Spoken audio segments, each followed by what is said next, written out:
Sir, yes, sir, man. We live and we back. Welcome back to the Golden Goose DFS show. Y'all already know I'm your host, Chandler Blakely, aka Goose Man, here today talking running backs on this NFL Week 6. Let's get into it. But before we do, please hit that subscribe button if this is your first time here. Definitely everybody hit that like button. Hey, turn your notification bells on, man, so you can be rocking with us whenever the videos drop, all right? We got NBA season on the way, man. I'm excited. I can't wait. Let's hurry up and get to it. But for now, we still talking NFL. So running back this week, man, it's very clear top two plays. Is two plays that stand out above everybody. That's going to be super chalky. And Ramondre Stevenson and Kenneth Walker, whatever his name is, the third. No disrespect. Kenneth Walker, the third for the Seattle Seahawks. Very popular plays and very good plays. Listen, if you want to go to those guys, I'm not going to fault you. I'm going to play some of those guys. They are very good plays, but understand they're going to be very high on. So if you're going a Josh Allen stack and you putting those two guys at your running backs, you're going to be very chalky. There's going to be a lot of guys that do that. You're going to see a lot of Allen Diggs and whoever with Ramondre Stevenson and Kenneth Walker at the running backs because they're cheap and there's some value plays. So what I'm going to do in this video, like I said, if you want to play those guys, I don't fault you. It's hard to find anything wrong with those two plays other than they're going to be highly on. That's it. There's nothing else bad you can say. There's great spots. They're going to be the lead backs on their team. They should get all the work. Should be bell cow backs for their team. Kenneth Walker's in a high scoring game. The Patriots going against the Cleveland Browns who give it up on the ground. Listen, there's nothing I can say bad about those two plays. Like I said, except for they're going to be highly on. So, got a few plays lined up here. I think that can help you get a little different, save you some, give you a little leverage off some of that ownership if you're going a more chalkier build this week. And the first guy we're going with, you seen him in the thumbnail. I'm running him right back out there. We played him last week. Give me Breece Hall, man. 5,800. He's priced right in between Stevenson and Walker. Stevenson is 6K and Walker's 54. 56, something like that, 54. So he's priced like in between those two. He's going to see some ownership, but not as much as those two. So he should see a little more ownership, especially he's going to see definitely a lot more than he saw last week after that big game he put up. Going against this Green Bay Packers, I'm hoping the ownership is down just a little bit because this Green Bay Packers defense is perceived to be a tough defense, but they have been getting torched on the ground. I'm talking about they've given up over 125 yards rushing in every game except one. And Breece Hall is getting the passing work. So they already underdogs in this game, expected to be playing from behind. So whatever the game script is, Breece Hall is going to get the work. And I love this price tag at 5,800. This is going to be my single entry running back. I'm telling you, I'm playing Breece Hall in single entry. I got to pivot from some of that ownership of Stevenson and Walker. Breece Hall, your single entry running back, play the thumbnail of the video this week, all right? Now, my next running back. Now, if you can get an Allen stack, I think the best way to get a little different is to pay up at one of your running backs. If you can find a way to make it fit, but it's just so tough this week. All the value is at running back.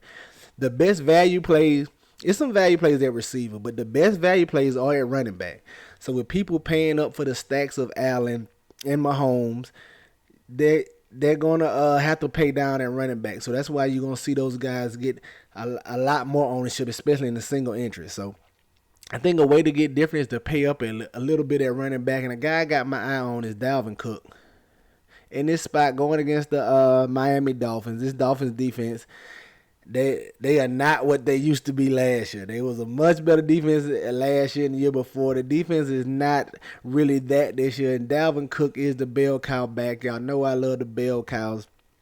Get plenty of them in your lineup. He's going to see all the touches. Well, he's similar to Breece Hall. No matter how the game script goes, Dalvin Cook is getting the touches. If they're ahead and they're leading, he's going to run the ball. If they're playing from behind, he's going to catch passes. This is the Dalvin Cook show. I love paying up for him at 7,500 just to try to get leverage on some of those other plays at running back and get different here in this spot, all right?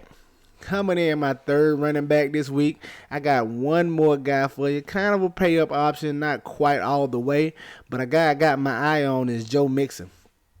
Another guy who is the true bell cow back. This Saints has a perceived tough defense as well.